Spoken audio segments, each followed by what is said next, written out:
Que le Seigneur bénisse chaque personne qui est présente dans cette séance de prière. Et nous continuons avec ce qu'on avait déjà commencé aujourd'hui. Nous sommes jeudi, donc demain nous aurons prière le soir. Et je continue dans ce que je disais. Nous sommes en train d'explorer, en fait, je suis en train de parler un peu de comment fonctionne l'esprit de l'homme qui est régénéré en Jésus-Christ. Et comme je l'avais dit dès le départ, j'avais vraiment envie de parler de certains principes, mais l'esprit ne me permet pas vraiment de le dire. Alors, je dis juste ce qui est essentiel, parce que ce qui est essentiel, c'est d'abord la parole de Dieu, la parole de Christ. Il y a plusieurs chrétiens qui n'ont pas développé leur sensibilité spirituelle, mais qui sont tellement connectés à la parole de Christ qu'ils se voient triompher dans leur vie. Parce qu'on a constaté que la plupart des gens dont les yeux sont ouverts, les oreilles sont ouvertes, sans être très assis sur la parole de Christ, sont des gens qui dévient souvent de la doctrine de la parole de Christ.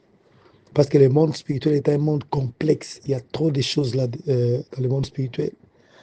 Alors quand on n'est pas assis sur la parole de Christ, on risque d'aller loin. Parce qu'on risque de voir du n'importe quoi. On voit des choses que Dieu nous montre. On voit aussi des choses que Satan s'arrange à nous faire voir.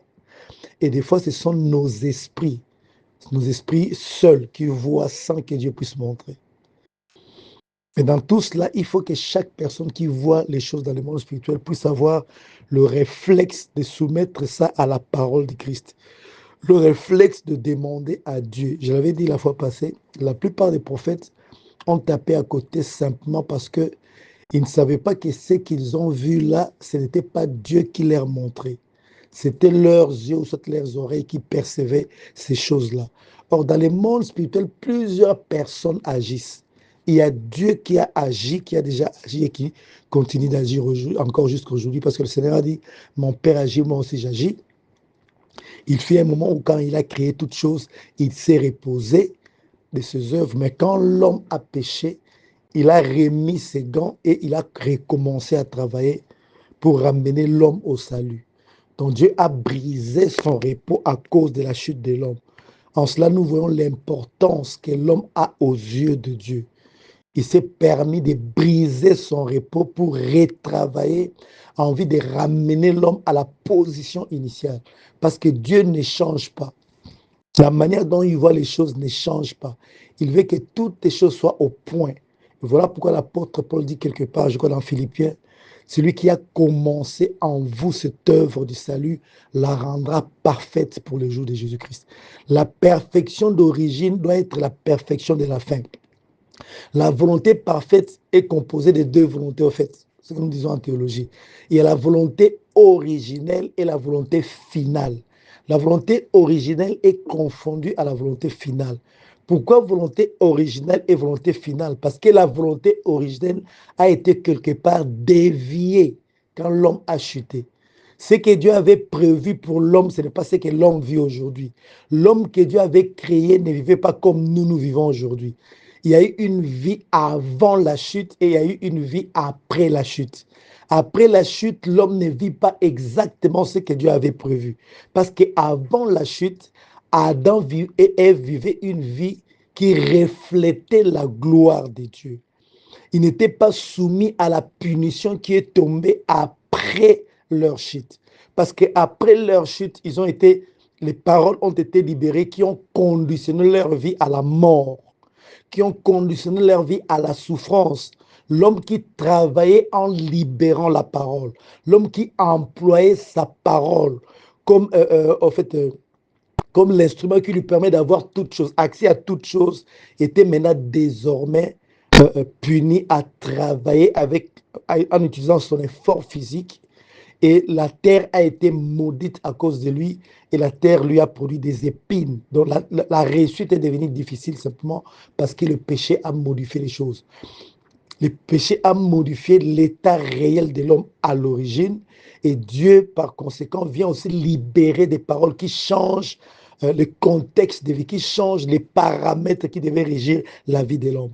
Et c'est ainsi, au fil de l'histoire, Dieu intervient pour libérer des paroles. Et chaque fois qu'il libère des paroles, il crée des conditions nouvelles. Il crée un contexte nouveau pour la vie des personnes qui reçoivent cette parole. Et je l'ai dit dans le passé, pendant nos réunions de prière, je dis que quand Christ est mort à la croix, il y a aussi une série de paroles qui ont été libérées.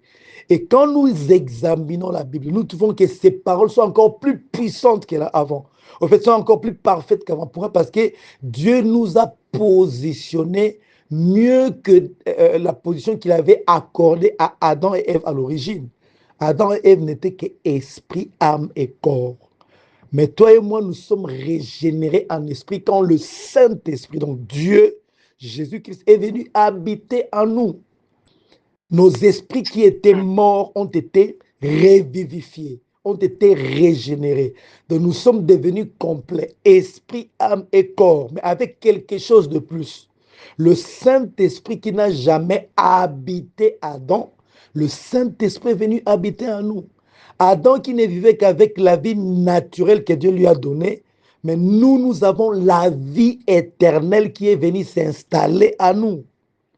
L'apôtre Jean dit, je vous écris afin que vous sachiez que vous avez la vie éternelle, vous tous qui croyez au nom de Jésus. Donc la vie éternelle a été placée à nous. Et qu'est-ce qu'on appelle la vie éternelle? C'est la vie même de Dieu. Mais cette vie se manifeste, déploie ses effets à travers la parole de Christ. Voilà pourquoi il est important. Il n'y a rien d'important sur la terre. Le mariage, le véhicule, l'argent, tout ce que nous cherchons là sont importants. Mais ce n'est pas aussi important que la parole de Dieu. Parce qu'il y a une personne qui a la parole, une personne qui a été pénétrée par la parole, une personne qui a bâti sa vie sur la parole, une personne dont les opinions ont été changées. Toutes ces opinions sont la parole de Christ. Cette personne ne peut pas manquer de véhicule, ne peut pas manquer d'argent. Il ne peut pas manquer la possibilité de satisfaire à tous les besoins qui se présentent dans sa vie. C'est ce qu'on appelle la vie abondante. Il y aura des besoins, il y aura aussi satisfaction des besoins. Il y aura des problèmes, il y aura aussi des solutions. Il y aura des combats, mais il y aura toujours des victoires. Parce que nous sommes dans un monde où il y a des combats, il y a carence de certaines choses. Il y a le ténèbre. Alors, à chaque fois que le ténèbre se manifestera pour nous contredire, pour nous empêcher de vivre la destinée que Dieu nous a donnée, alors il y aura aussi la lumière qui se manifestera. Et nous-mêmes, nous sommes la lumière du monde. Donc la vie qu'a vécu Adam au départ, ce n'est pas la vie que l'homme a commencé à vivre après la chute d'Adam. Avant la chute, Adam n'avait pas besoin de grimper sur un manguier pour cueillir la mangue. Il lui suffisait de regarder le manguier et de donner l'ordre à la mangue. Et la mangue quittait le manguier pour venir jusqu'à Adam. Parce qu'il était Dieu. Il était l'image et la ressemblance parfaite de Dieu. Dieu ne travaille pas avec l'effort physique. Il n'utilise pas ses mains. C'est un langage que j'utilise pour me comprendre. Il a un corps, bien sûr. Personne n'a jamais vu Dieu, mais il a aussi un corps. Mais il n'utilise pas son corps pour créer des choses. Dieu utilise sa parole. Il libère la parole et les choses se créent. Et Adam était pareil. Il libérait la parole. Son travail ne consistait pas en l'effort physique. Il libérait la parole. Et cette parole créait. Et plus tard, Dieu dira à Jérémie, je te couvre, à Isaïe plutôt, je te couvre de l'ombre de ma main, je mets mes paroles dans ta bouche, afin que tu fasses quoi? Afin que tu étendes les nouveaux cieux et que tu fondes une nouvelle terre. Et que tu dises encore à Sion qu'il est son peuple. Ézéchiel était surpris ce jour-là quand il était en face des ossements desséchés. Il savait que Dieu était le Tout-Puissant et que Dieu seul pouvait ressusciter ces ossements, leur donner la vie. Mais il était surpris de voir Dieu lui dire, c'est toi qui vas prononcer les paroles. C'est toi qui vas ordonner à l'esprit de venir des quatre vents. Et quand il a fait, les ossements desséchés ont pris corps et à la fin, ils ont repris vie et sont devenus une grande armée. Et la prophétie qui parle du réveil d'Israël, du retour d'Israël dans sa terre promise, c'est Ézéchiel qui l'a déclaré. Pourquoi Dieu n'a pas parlé à partir du ciel, mais il a voulu que ce soit un homme qui parle? Parce que sur la terre, c'est le terrain d'activité, des activités de l'homme. Il n'a pas été permis aux anges. Je répète encore, Dieu dans son plan n'a jamais fait que la terre soit un endroit où les anges ou d'autres créatures régneraient. Jamais. Les cieux sont les cieux de l'Éternel, mais la terre, il a donné aux fils des hommes. C'est le théâtre des opérations des humains. Et tout esprit, toute créature qui n'est pas humain, qui vient sur la terre pour agir, agit par usurpation à l'autorité de Dieu. Et nous, les humains qui sommes nés de nouveau, nous sommes en droit de récupérer notre position parce qu'il nous a déjà donné cette position à la mort et à la résurrection du Christ. On était englobé en Christ quand Christ mourait à la croix. Tu es mort et ta vie est cachée dans les célestes. On t'a placé dans une position qui te permet de dominer la terre. La domination de la terre n'a jamais été confiée au diable, ni aux anges, ni aux archanges, ni à qui que ce soit. C'est à l'être humain de dominer la terre. Et la vie qu'a menée Adam avant la chute n'est pas la même vie que nous vivons aujourd'hui. Il ne pouvait pas mourir. Les moustiques ne pouvaient pas le piquer. Il n'y avait pas de malédiction. Il pouvait marcher sur les eaux. Il pouvait monter dans les airs parce que la Bible déclare il assujettissait toute la terre. Ça veut dire quoi? Et la terre et toutes les lois qui agissent sur la terre, Adam était au-dessus. La loi de la pesanteur ne pouvait pas retenir Adam sur le sol. Non. Il a été capable de vaincre parce qu'il dominait la loi de la pesanteur. Il pouvait entrer sous l'eau sans mourir. Parce qu'il était au-dessus de la loi. Dieu n'est pas soumis à la loi. Dieu est au-dessus de la loi. Et Adam n'était pas soumis aux lois de la nature. Il était au-dessus de la nature. L'hiver existe depuis longtemps. Mais Adam était nu. Ève était nue. Il pouvait se retrouver dans un coin, il y avait l'hiver, sans qu'il soit gêné, sans qu'il tombe malade. Il pouvait se retrouver dans le très chaud, sans tomber malade. Pourquoi? Parce que l'homme que Dieu a créé n'était pas contaminé par les péchés. Et Christ, dans sa mort et sa résurrection, nous a donné plus que ça. Mais le problème, c'est que tout cela s'acquiert par la foi. En fait, dans la sphère spirituelle, nous sommes déjà ce que Dieu dit que nous sommes. Mais le problème, c'est la manifestation de ce que nous sommes dans le monde physique. Et cela passe par notre esprit. Et je continue à le dire encore aujourd'hui. J'ai pris mon courage de le dire parce que je le dis toujours aux gens qui sont proches de moi. Autant nous utilisons nos corps, autant nous utilisons nos âmes chaque jour. Nous devons apprendre à utiliser nos esprits. Mais avant d'aller plus loin dans l'utilisation de nos esprits, nous devons d'abord nous connecter à la parole de Christ. Parce qu'une fois que notre esprit est ouvert au monde spirituel, nous ne verrons pas que les choses qui émanent de Dieu. Nous verrons aussi l'autre côté du monde spirituel, là où le diable agit. Or, le diable, c'est un trompeur, c'est un menteur. Sa vie, c'est mentir, tromper, amener des illusions dans la vie des gens. Et si nous ne sommes pas accrochés à la parole de Christ, on verra ce que le diable nous montre et on croit que c'est Dieu qui montre. Et en ce moment-là, on dévie. Beaucoup de sectes sont nés des révélations. Beaucoup de sectes sont nés des manifestations angéliques. Le diable fut un ange. D'ailleurs, il est un ange jusqu'à aujourd'hui. Parce qu'il garde encore sa nature angélique, mais seulement il a corrompu cette nature. C'était un chérubin protecteur, un ange de lumière, mais il a corrompu sa nature. Il est devenu un ange de ténèbres. Mais des fois, il se manifeste comme un ange de lumière. Et quand on parle de lumière, on ne parle pas seulement de la clarté. On parle aussi de la connaissance. La connaissance est une lumière. Des fois, il amène des connaissances comme une forme de lumière et ça dévie les gens. Mais la vraie connaissance réside en Jésus-Christ. Quand vous causez avec quelqu'un, un franc-maçon, ou soit un rosicrucien, surtout des catégories de sciences occultes, en fait, les gens pensent généralement que quand ils vont là-bas dans leur réunion, on leur apprend à faire du mal, à tuer les gens généralement. Non, vous serez surpris que les francs-maçons vous disent que là-bas, on leur apprend la foi. Ils sont surtout ceux de la rose, quoi, tout le temps connectés à la Bible. Mais le problème avec eux, c'est quoi? C'est qu'ils se donnent plusieurs maîtres.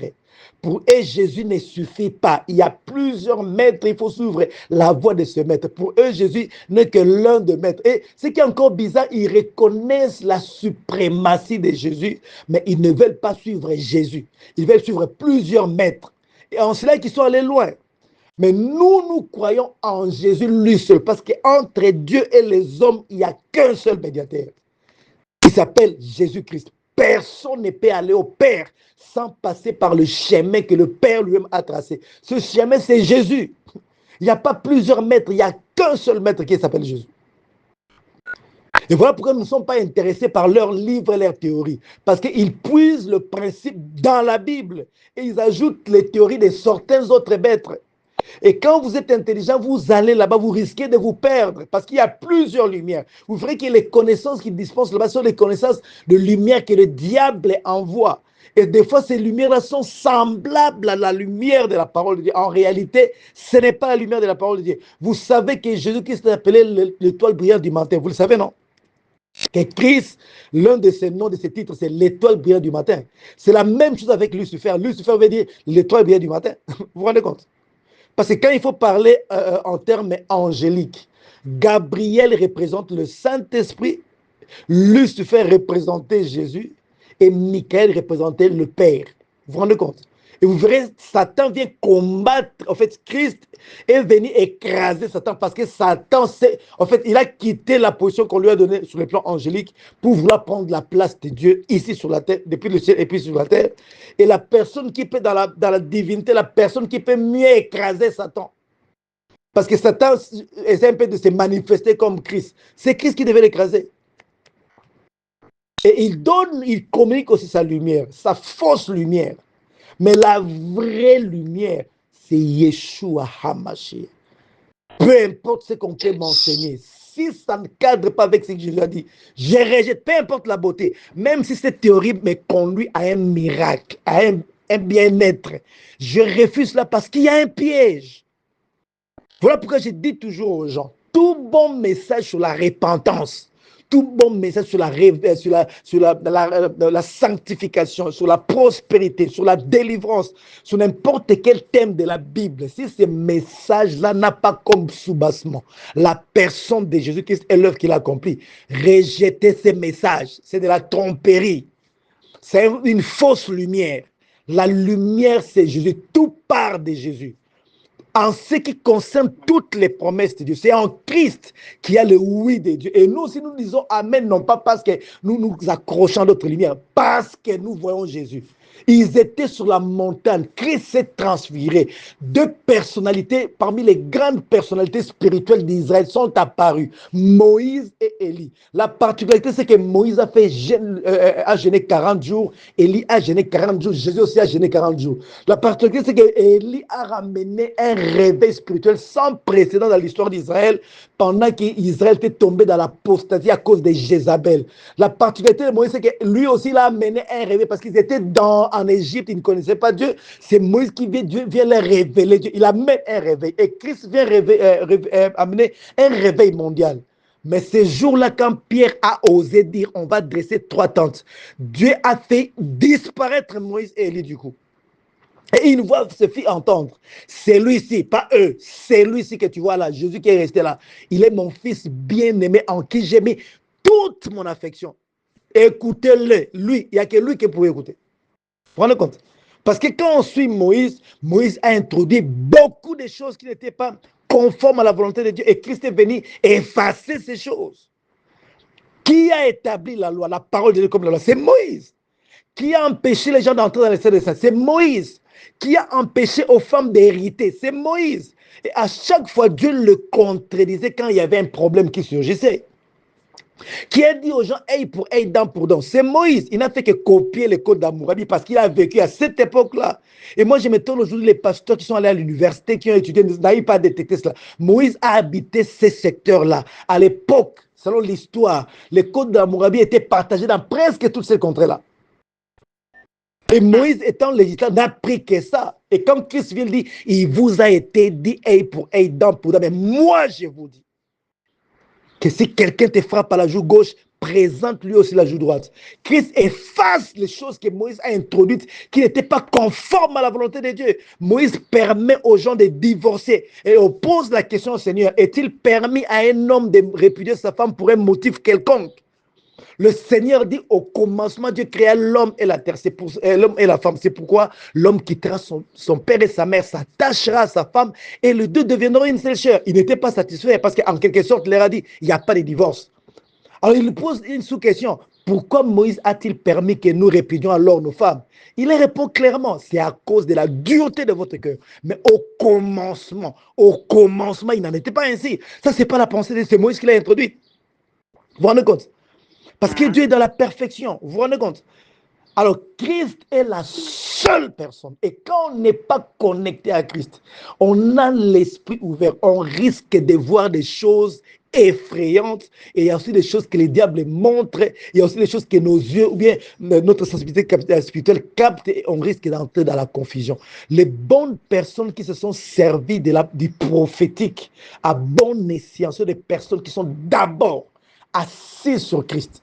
D'abord, parce que le monde spirituel, c'est un monde très compliqué, très complexe. Il y a beaucoup d'illusions dans ces mondes-là, parce que le diable se sert de ces mondes pour désillusionner les gens. Et moi, je vous présente Jésus-Christ. Je veux bien que les yeux de tout le monde puissent s'ouvrir, parce qu'il y a un avantage considérable quand on a les yeux ouverts, un avantage considérable quand on a les oreilles ouvertes. Mais le danger, c'est tu entendras une voix que tu penseras être la voix du Seigneur, alors que ce n'est pas la voix du Seigneur. D'ailleurs, le Seigneur veut que nous puissions grandir, nous puissions croître. Je donne toujours l'exemple de Diacre Philippe, dans le Nouveau Testament. Diacre Philippe a su distinguer la voix de l'ange et la voix du Saint-Esprit. Le Saint-Esprit lui dit, quitte, c'est là où tu es, va sur ce chemin-là, tu prends à gauche. Et quand il arrive à l'endroit, un ange lui dit, approche-toi de ces chars. Donc, on parle du Saint-Esprit qui lui a dit, et on parle aussi d'un ange qui lui a parlé. Il y a des gens qui disent, voilà, on est dans la nouvelle alliance. Cette histoire des anges, on n'en a pas besoin, on a besoin seulement de Jésus. Bêtise. Parce qu'on était dans la nouvelle alliance, le Saint-Esprit a parlé le même jour.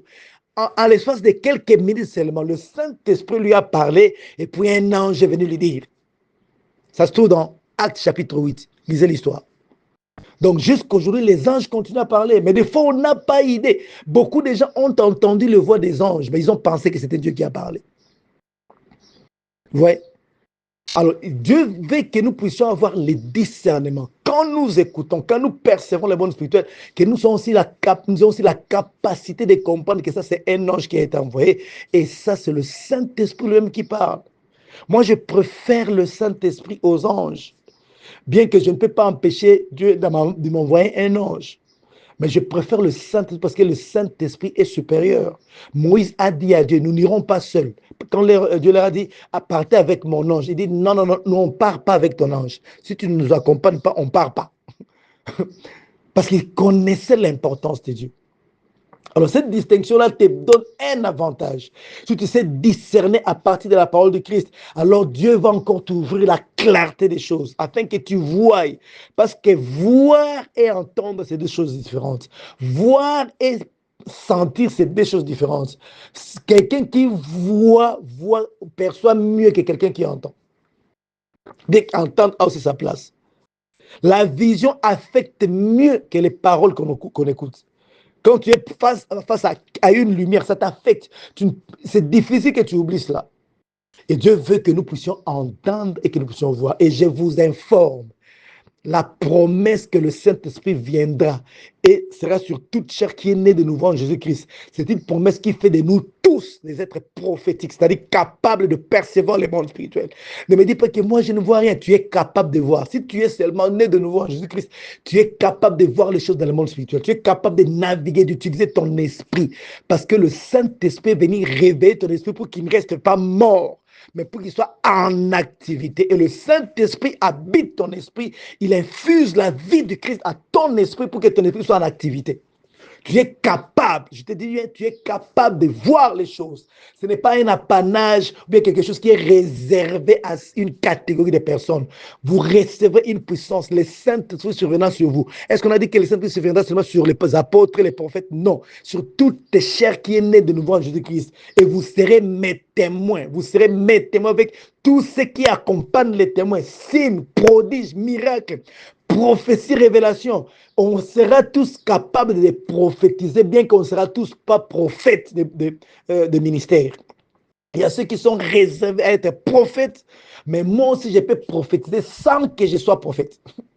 Je peux percevoir le monde spirituel sans que je sois prophète. C'est ce que Dieu veut. Mais il veut s'assurer que chacun de nous soit d'abord enraciné dans la parole de Christ pour arriver à discerner, à discerner. Vous verrez l'apôtre Paul parler du discernement dans le monde spirituel, mais dans le monde physique.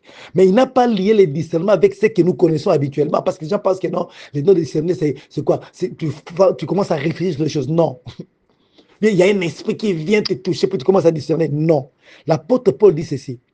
Ne vous conformez pas au siècle présent. Romains 12, 1 à 2.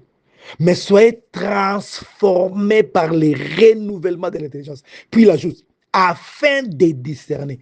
On ne peut pas discerner quand on n'a pas l'intelligence transformée, renouvelée plutôt. On n'a pas des connaissances qui sont renouvelées. Autrefois, je connaissais, mais maintenant, je connais d'une certaine manière. Et c'est cette nouvelle connaissance-là en Christ qui nous permet de discerner les choses. Ne vous conformez pas au siècle présent, mais soyez transformés par le renouvellement de l'intelligence afin de discerner ce qui est bon, ce qui est agréable et ce qui est parfait. Même dans le discernement, il y a 3 niveaux de discernement. Ce qui est bon, ce qui est agréable et ce qui est parfait. Mais tout cela est conditionné par le renouvellement de l'intelligence. Et notre renouvellement de l'intelligence se fait par rapport à la connaissance de Christ. Plus je connais Jésus, plus que je connais ce qu'il a rendu disponible à travers son œuvre de la rédemption éternelle par son sang, plus mon intelligence est renouvelée et plus j'arrive à discerner les choses. Et autrefois, je pouvais rencontrer un prophète qui m'effraie. Frère, je vois un danger dans ta vie. Il te donne ton passé, il te parle avec exactitude de ton passé et tu es convaincu. Après, tu te dis, je vois, tu es dans les liens. Il y a ça, il y a ça, il y a ça. Et je pouvais accepter facilement. Pourquoi? Parce que je me disais, mais comment il connaît mon passé? Mais quand je commençais à m'enraciner dans la parole de Christ, ne viens pas me dire ces histoires-là de lien, ça n'existait pas pour moi. Entre ta prophétie et la parole établie, la parole éternelle, qu'est-ce qui est plus important? La Bible elle-même dit que les prophéties passeront, mais la parole de l'éternel, le logos, reste pour toujours. Donc, il faut que je fasse un choix entre la prophétie d'un prophète et le logos. Je préfère le logos. Pourquoi? Parce que le logos est la parole qui fait autorité. La prophétie qu'on me donne ne doit pas contredire le logos. Parce que la prophétie passera. Maintenant, dans le logos, on me dit, Jésus m'a délivré de la malédiction de la loi. Toi, tu veux me dire, frère, je vois une malédiction dans ta famille. Je te crois bien, je crois la parole de Dieu. Et beaucoup de gens tombent dans ce piège-là jusqu'à aujourd'hui. Parce qu'ils n'ont pas l'intelligence renouvelée. Frère, Satan te combat à mort. J'en ai rien à foutre, mon frère. Il me combat, mais c'est son rôle. Il a toujours été comme ça. Christ n'est pas mort à la croix pour changer la nature de Satan. Mais là n'est pas le problème. On te combat chaque jour, mais comment toi tu te positionnes? Comment? Je me fous des sorciers qui soient là. Donc, il faut qu'ils soient là parce qu'ils sont tout le temps en train de me rappeler que je dois me concentrer, être connecté à la parole de Dieu. C'est ça leur but, leur rôle. Donc, je me fous des sorciers, je me fous des occultistes, je me fous des Satan. Moi, je ne vois que ce que Dieu a dit, point barre. Et quand ils viendront pour se manifester comme Satan, moi, je me manifesterai comme fils de Dieu. C'est tout. C'est l'occasion qu'il m'est donnée. Il vient avec ses ténèbres et moi, je brille davantage. D'ailleurs, la lumière est bien vue quand il y a les ténèbres. Mais quand je commençais à comprendre la parole de Christ, à renouveler mon intelligence, à commencer à penser comme Dieu veut que je pense, c'est-à-dire à m'accepter tel que Dieu m'accepte, je ne peux pas. Viens prophète, frère, bienvenue, je vois un danger, je m'en fous. Ne sors pas, parce que quand tu vas sortir là, il y aura un accident. Je sors et je rentre, il n'y a pas d'accident. Pourquoi? Parce que je ne suis pas dans ces histoires-là. Satan n'a aucun pouvoir. Je ne prie pas parce que j'ai peur, comme font beaucoup d'enfants de Dieu aujourd'hui. La nuit, quand ils prient, c'est parce qu'ils ont peur d'être visités la nuit par les sorciers. Alors, leur prière tourne autour de la sécurité. Seigneur, protège-nous, sécurise-nous. Il a déjà dit, l'ange de l'Éternel campe autour de ceux qui les craignent et les arrachent au danger. Il a déjà dit, tu n'as pas besoin de lui demander ça. Je suis même allé dans des cultes où, au fait, comment dire, hein, les étapes pour aller jusqu'à la prière, jusqu'à la prédication, parmi les étapes, il y a aussi la prière, on appelle les anges. Ah, maintenant, demandons pardon, ils demandent pardon. Et demandons les sangs de Jésus, ils demandent les sangs de Jésus. Et demandons que les gens soient là. Toi, tu demandes les sangs de Jésus, mais tu ne sais pas que tu participes à l'expression de Saint-Jésus. On est tous passés par là. Seigneur, que le sang me couvre. Mais le jour où je découvre qu'avant même que je vienne sur la terre, avant même que Dieu fonde la terre, dans sa préscience, il m'avait vu. Il nous a vus saints et participants à l'aspersion du sang de Jésus. J'ai cessé de demander à Dieu de me couvrir par son sang. J'ai pris conscience que je suis dedans. J'ai toujours été dedans depuis que je suis né de nouveau. Et j'ai pris conscience, je ne demande plus. Je sais que je suis dedans. Et c'est comme ça qu'on arrive à renouveler l'intelligence. Demander le secours du Saint-Esprit, que le Saint-Esprit te remplisse. Il est où? Et quand on dit le Saint-Esprit te remplit, les gens comprennent pas le sens. Le mot remplir, là, il y a des mots. Il y a les mots grecs pléro et les mots pléto. Pléro et pléto. Je ne sais pas si j'ai fait la confusion entre les deux sens de ces mots-là. Mais l'un des mots veut dire remplir, mais remplir à suffisance. Mais l'autre veut dire remplir à déborder, jusqu'à déborder. Donc, on est toujours rempli à suffisance. Le Saint-Esprit est à nous. Il ne nous quitte pas, il nous remplit. Mais le débordement, c'est quand il commence à se manifester. Et quand on dit Saint-Esprit, remplis-moi, qu'est-ce que toi tu vois? Tu vois comme s'il n'est pas là, mais il vient te remplir alors qu'il est là. Saint-Esprit, remplis-moi, que les apôtres prononçaient là, c'était qu'ils puissent déborder. Et vous verrez à chaque fois qu'ils ont prié, soit il y a un tremblement de terre, soit il y a parole. Pourquoi? Parce qu'ils débordent. Quand tu commences à prier en langue, le Saint-Esprit commence à déborder. C'est comme un verre qui est rempli à suffisance. Il suffit seulement une goutte de plus pour que ça commence à déborder. Maintenant, tu es rempli à suffisance. Maintenant, quand tu pries, et le Saint-Esprit vient déborder. L'eau n'est plus, l'eau commence à sortir de toi pour se répandre. D'ailleurs, quand nous prions en langue, ce sont des sources d'eau vive qui coulent de nos seins pour se répandre autour de nous. Vous vous rendez compte? Alors, je essaie de demander Saint-Esprit rempli parce qu'il n'est pas loin. Frère, il faut chercher Dieu, aller dans la montagne, aller prier, il faut chercher Dieu. C'est le langage courant de tous les chrétiens, n'est-ce pas? Mais le chercher Dieu, là, c'était dans l'ancienne alliance parce que Dieu ne s'était pas vu. Mais Dieu a quitté le ciel, il est venu, il s'est manifesté. Et mieux encore, il est entré à nous. Pourquoi dois-je le chercher au lieu de prendre conscience qu'il est en moi? Quand je quitte ma maison pour aller au travail, c'est Dieu que je porte à moi. Mes mains sont devenues ses mains, mes pieds, ma voix, ma bouche. Il se sert de mon corps pour toucher les gens. Il se sert de ma bouche pour parler aux gens comme je vous parle maintenant.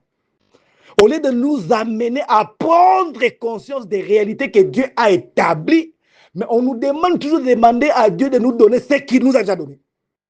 C'est ça généralement la vie chrétienne. Et les chrétiens restent des bébés spirituels. Pourquoi? Parce qu'ils sont toujours dans la demande. Demander les choses qu'ils ont déjà. Il est à moi, je n'ai pas besoin de les chercher. Il est dans mon cœur. Moi et le Père, nous viendrons faire notre demeure en vous. Vous avez été scellés du Saint-Esprit qui avait été promis. Voici, je me tiens à la porte et je frappe. Si quelqu'un entend ma voix, j'entrerai chez lui, je souperai. Il est en toi, mon frère. Tu n'as pas besoin d'aller chercher Dieu. Tu as besoin de prendre conscience qu'il est en toi. Des fois, même quand je prie, je suis seul dans la chambre, je ne parle pas. Je m'adresse à Dieu en me concentrant sur mon esprit, sur mon cœur. Je vois qu'il est dedans. Et quand nous commençons à renouveler l'intelligence, nous commençons à poser des bons actes. Et le renouvellement de l'intelligence permet à ce que nous puissions discerner ce qui est bon, ce qui est agréable et ce qui est parfait. Dieu nous attend dans ce qui est parfait. Mais ça commence par ce qui est bon, ce qui est agréable et on monte jusqu'au parfait. Mais cela se fait à travers les... Personne n'est toi, mon frère. Et voilà pourquoi on a participé dans des séances de discernement où vous voyez la personne qui discerne en train de divaguer, en train de dire des bêtises. Il discerne des choses qui ne sont même pas conformes. Il veut te faire accepter cela. Et quand tu dis que non, papa, c'est pas comme ça, non, toi, tu doutes ton Saint-Esprit. Mais comment les gens peuvent dire les choses que moi, je ne connais pas, les choses qui ne sont pas conformes? Toi, tu veux me faire accepter quelque chose. Tu me poses la question. Tu habites chez ton oncle?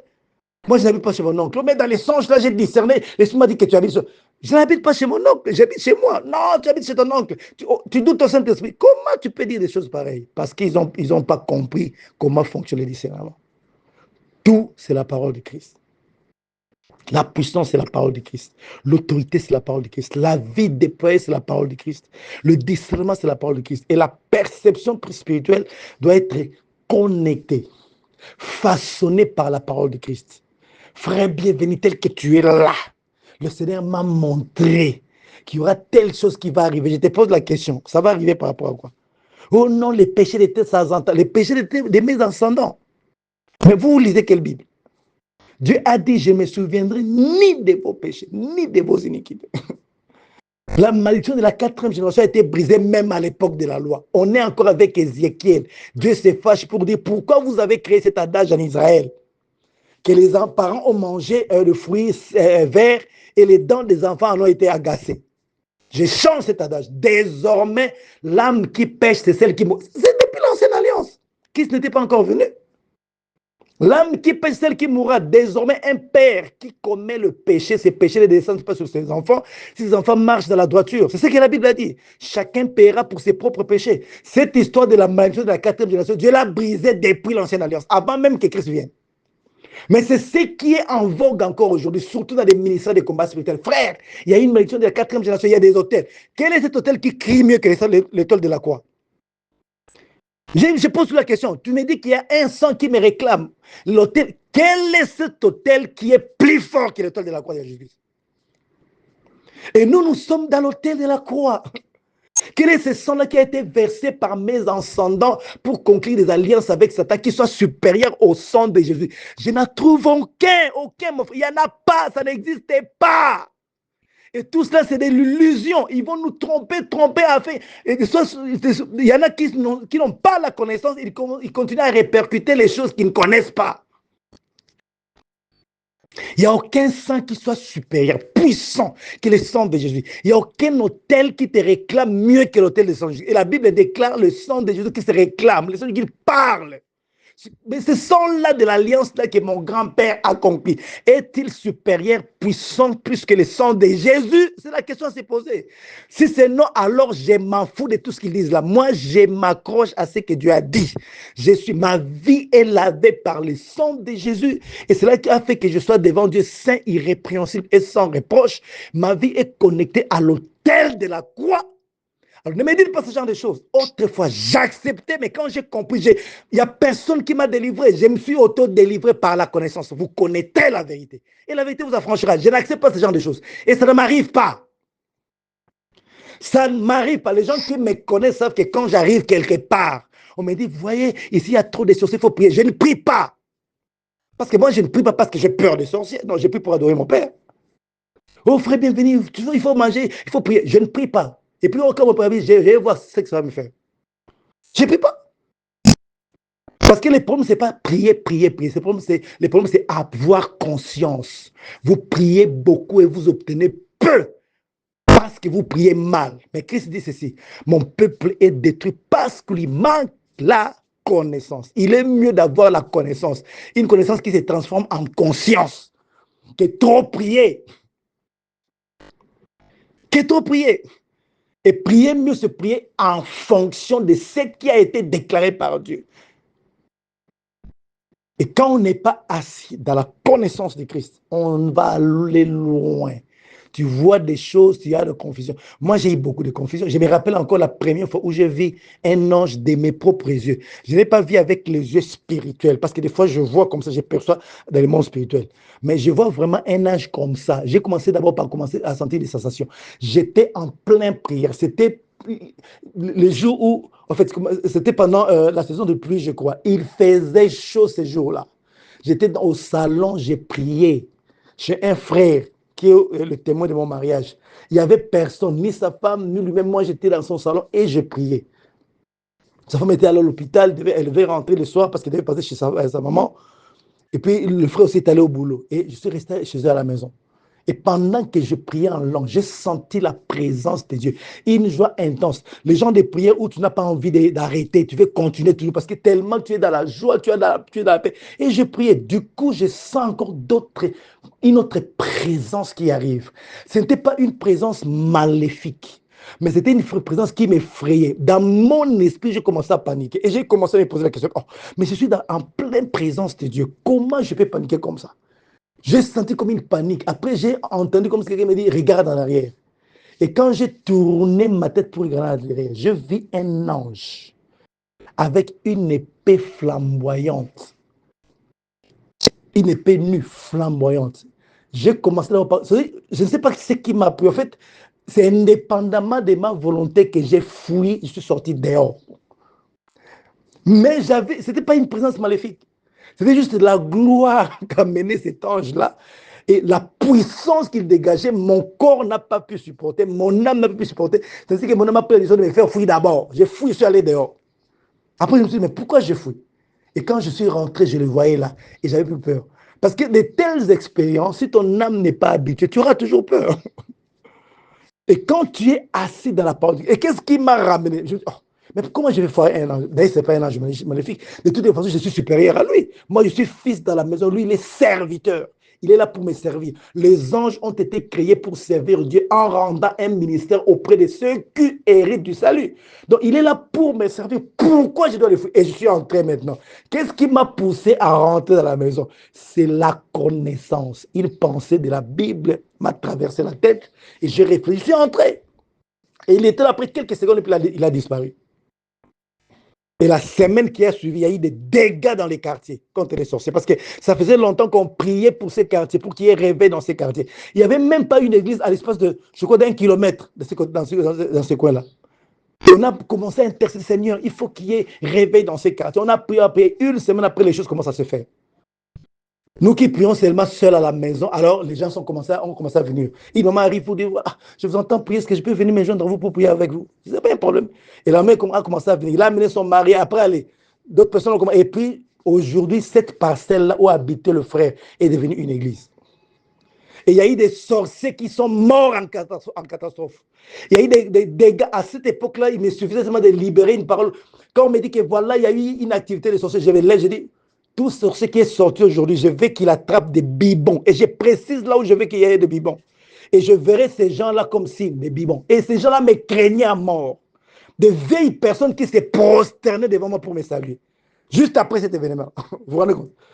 Et quand ton esprit n'est, au fait, ton âme, ton esprit n'est pas aguerri dans la parole de Christ, tu vas fuir. Tu ne vas même pas fuir seulement le diable, mais tu vas même fuir les anges qui arrivent. Et ça, chaque ange a une gloire, une catégorie d'autorité.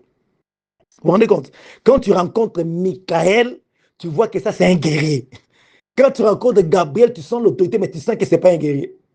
Les gens qui ont vu ces choses peuvent te le dire. Ils sont vivants, ils sont réels. Et Dieu les envoie tout le temps. Maintenant, dans ta maison, il y a trop d'anges qui sont là. Tu ne les vois même pas. Ils sont là. Parce que les sons de ma voix parlant des choses qui concernent Jésus arrivent jusque dans ta maison. Donc, comme ils aiment écouter les mystères que l'Église libère, la Bible déclare, c'est par l'Église que les autorités, les dominations connaissent la sagesse infiniment variée de Dieu. C'est l'Église qui révèle certaines choses que les gens ne voient pas directement en regardant Dieu. Mais ils découvrent Dieu en nous écoutant. Et ils aiment écouter ça. Ils aiment plonger les regards, dit la Bible, sur les choses que les saints sont en train de dévoiler à travers nos bouches. Donc ils sont là dans ta maison, nombreux, mais tu ne les vois pas. Et comme tu ne les vois pas, tu penses que non, il peut y avoir un danger. Mais prends seulement conscience qu'ils sont là et tu verras comment ils vont commencer à agir. J'ai appris par expérience que les anges que Dieu nous a donnés se manifestent puisqu'on est conscient de leur présence. Mais nous ne sommes pas là pour adorer les anges. Ils sont inférieurs à nous. Nous, on a été placés à la droite du Père, au-dessus de toute domination. Quand on parle de domination des autorités, des dignités, on parle juste de la hiérarchisation des anges. Que ce soit ceux qui sont restés avec Dieu et ceux qui sont restés qui sont allés avec le diable. Dieu nous a placés au-dessus des autorités, des dominations. Donc, il est hors de question de prier les anges. Il est hors de question de les commander comme les gens le font aujourd'hui, à moins que Dieu te donne une instruction spéciale. Mais nous, quand je parle, les anges entrent en mouvement. Au nom de Jésus, je te chasse démons. Les anges entrent en mouvement. Je n'ai pas besoin de demander à un ange d'aller agir. Nous prions Dieu, nous adorons Dieu au nom de Jésus. Et nous donnons des ordres, nous libérons la parole et la parole agit. Et comme les anges exécutent les sons de la voix de l'Éternel, ils s'exécutent. Je n'ai pas besoin de m'adresser à tout comme ça. À moins que Dieu m'envoie un ange comme c'était le cas avec Daniel et les autres. Et là, je commence à parler. Je lui parle aussi comme c'était le cas avec Marie. Mais ma concentration est sur Jésus-Christ, qui est au sommet de tout.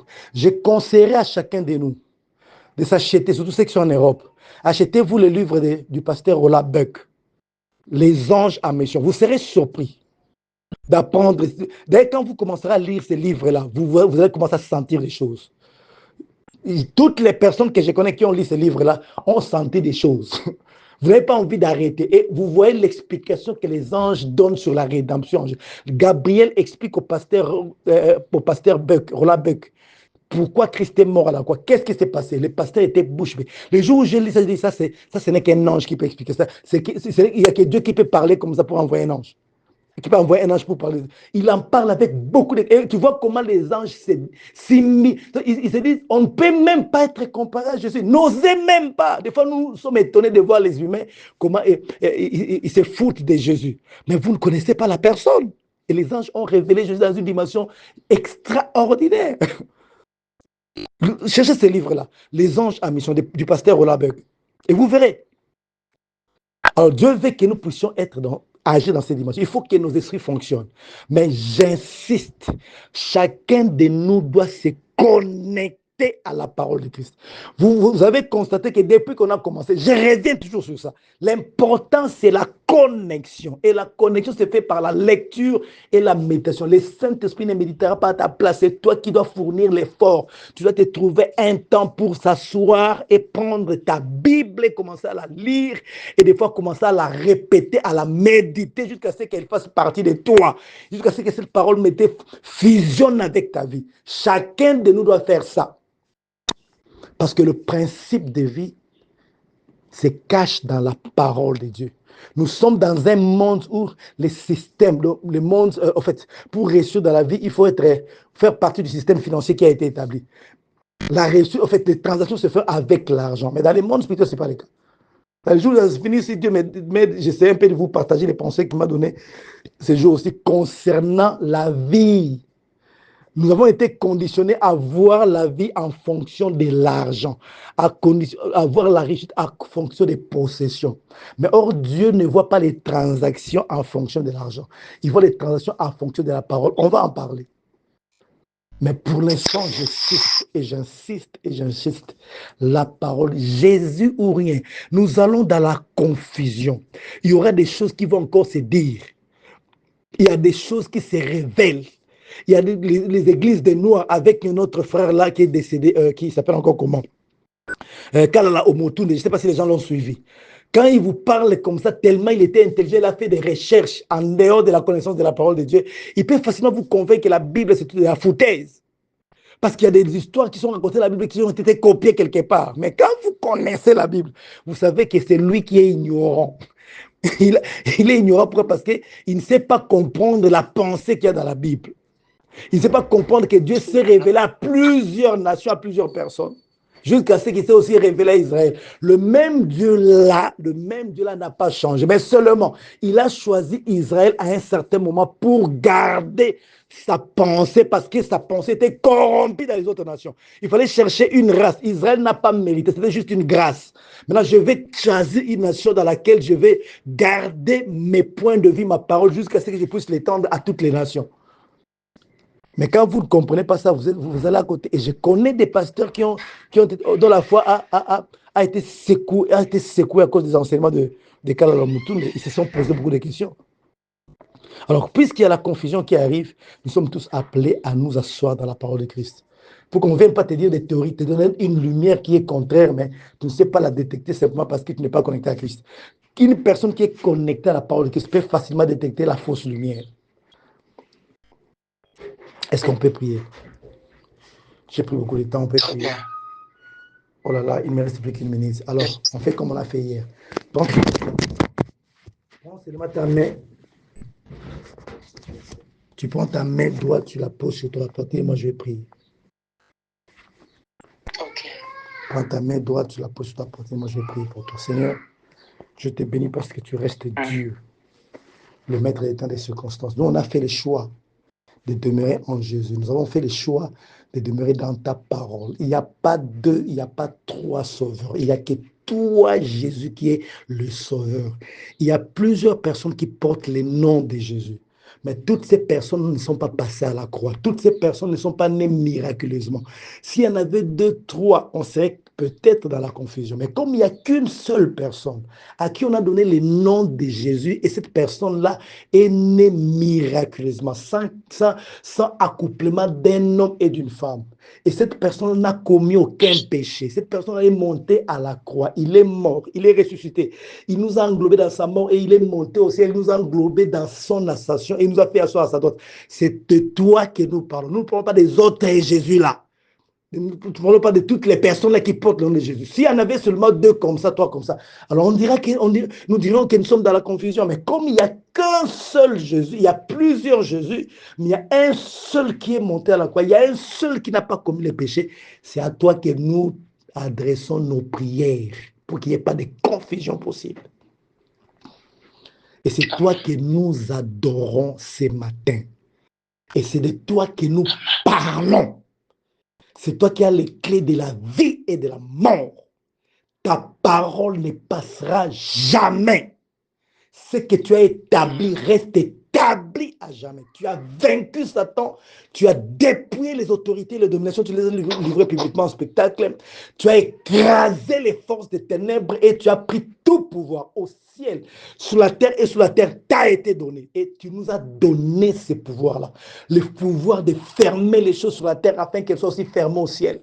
Ce que nous désapprouvons sur la terre est désapprouvé au ciel. Ce que nous approuvons sur la terre est approuvé au ciel. Tu nous as donné ces pouvoirs-là.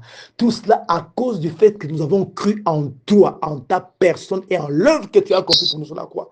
Ton sang nous a lavé, nous a purifiés et toi, tu nous as englobés dans ton ascension. Nous sommes assis ensemble avec toi au-dessus de tout, à la droite du Père. Je te bénis. Je te bénis et je te bénis. Je te présente tous les frères, toutes les sœurs qui me suivent à travers ce programme. Seigneur, il n'est pas question de trop parler. On veut vivre ces choses.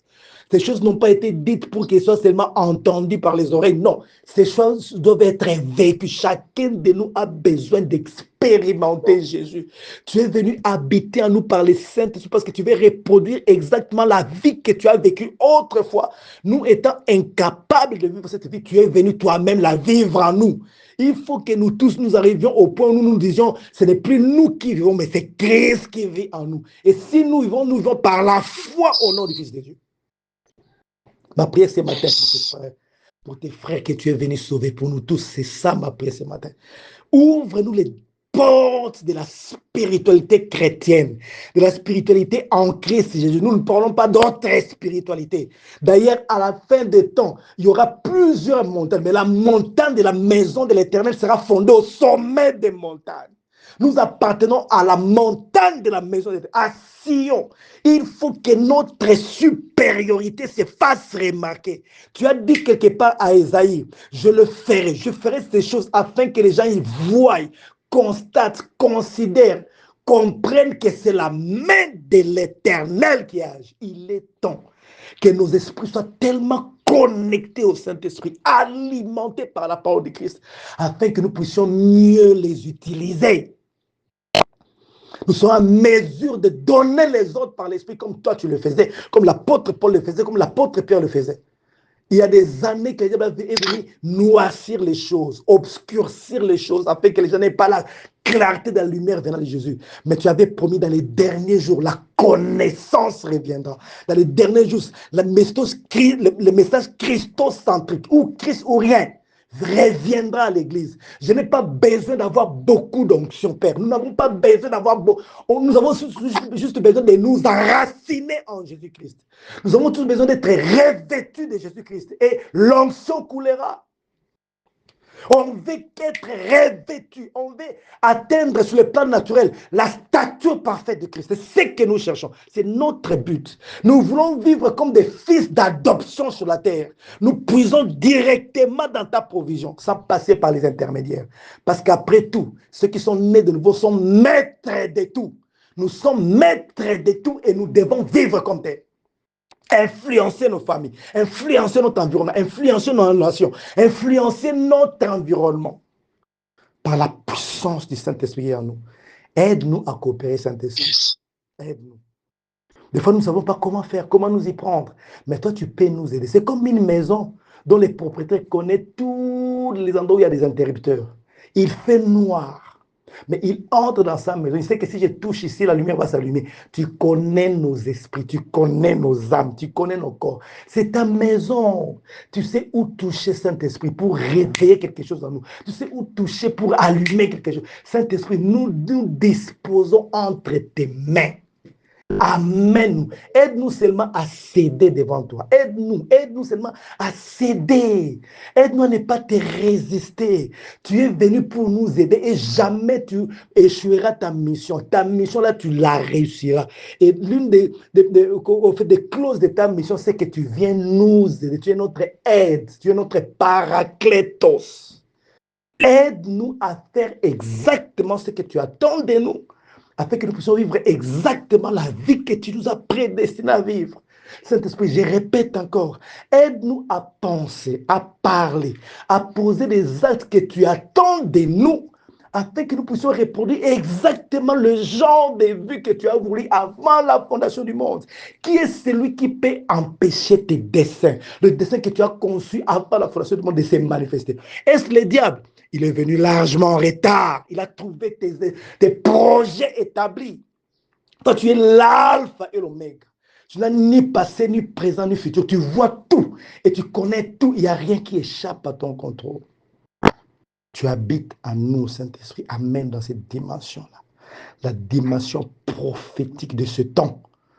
On ne veut pas de la dimension prophétique du temps de l'apôtre Paul. Le temps là est passé. Les problèmes d'aujourd'hui ne sont pas les problèmes connus par les apôtres Paul et les apôtres Pierre.